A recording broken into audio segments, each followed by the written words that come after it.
Today I'd like to discuss or expand on some of the ideas that Dr. Anthea Jeffrey has. She's the head of policy research at the IRR, particularly pertaining to school choice and vouchers.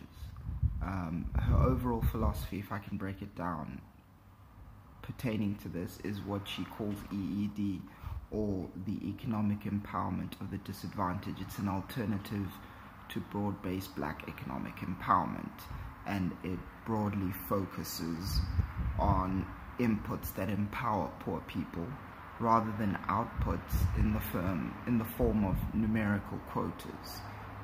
So 4 areas that it focuses on are economic growth, excellent education, more employment, and successful entrepreneurship. So specifically in line with this policy view is her view that businesses will earn points on their EED scorecard if they supplement vouchers for poor households. I think this is an excellent idea for a number of reasons. Firstly, I've always maintained that vouchers in poor areas and in poor households should be higher than the ones in the suburbs and in the inner city, and I'm speaking specifically in my context in Cape Town. Primarily because there's a lot of factors that affect learning and the cognitive development of scholars from poor backgrounds. We know from a variety of research that there is a toxic stress factor that comes from poverty that affects the cognitive development of children. This can go back to something like early childhood development, in which children do not get stimulated enough. And as we know from research into early childhood development, it is such a major predictor of success later on in life.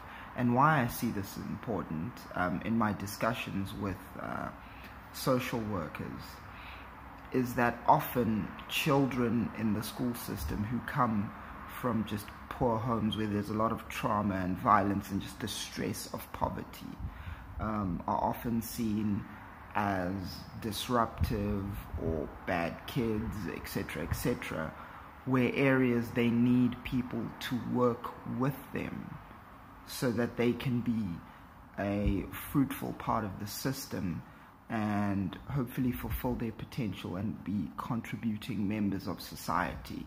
We give up on young children from poor backgrounds far too quickly, and it is such a serious indictment on our society. I think having business contribute to that is also good for social relationships, and that business, and I want to say quote-unquote white business, is seen as being a part or even a significant and meaningful part of the advancement and upward mobility of poor people. And this is especially poor people of color, because inequality or income inequality is still very racialized in our society. Probably the only real exception is Johannesburg. So I think this is a very crucial thing and a very excellent idea. Rather than having broad-based black economic empowerment, which is often a form of rent-seeking and benefits a lot of elites who have close ties to the ruling party, what you have is a broad focus on the next generation having an excellent education, which will lead to higher skills, which will lead to a higher chance of more university attendance and university graduation, which means the higher potential for higher income. I think this is very important, because I think this will set the path for many black households of generational wealth building, and also just the ability to purchase a higher standard of life. and to be members that contribute to the wealth of the country. I think this is very good.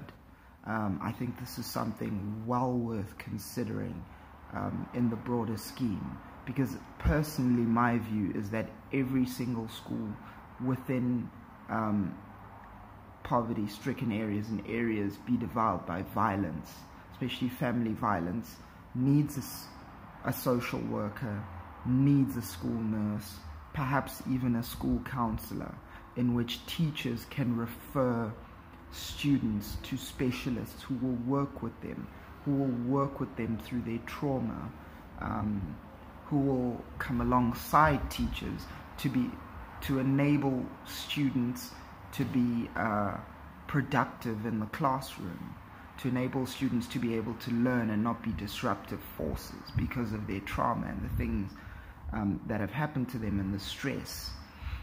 Also, that topping up of the voucher could contribute towards nutritional programs within schools, which is really, really important, because a lot of children go to school hungry.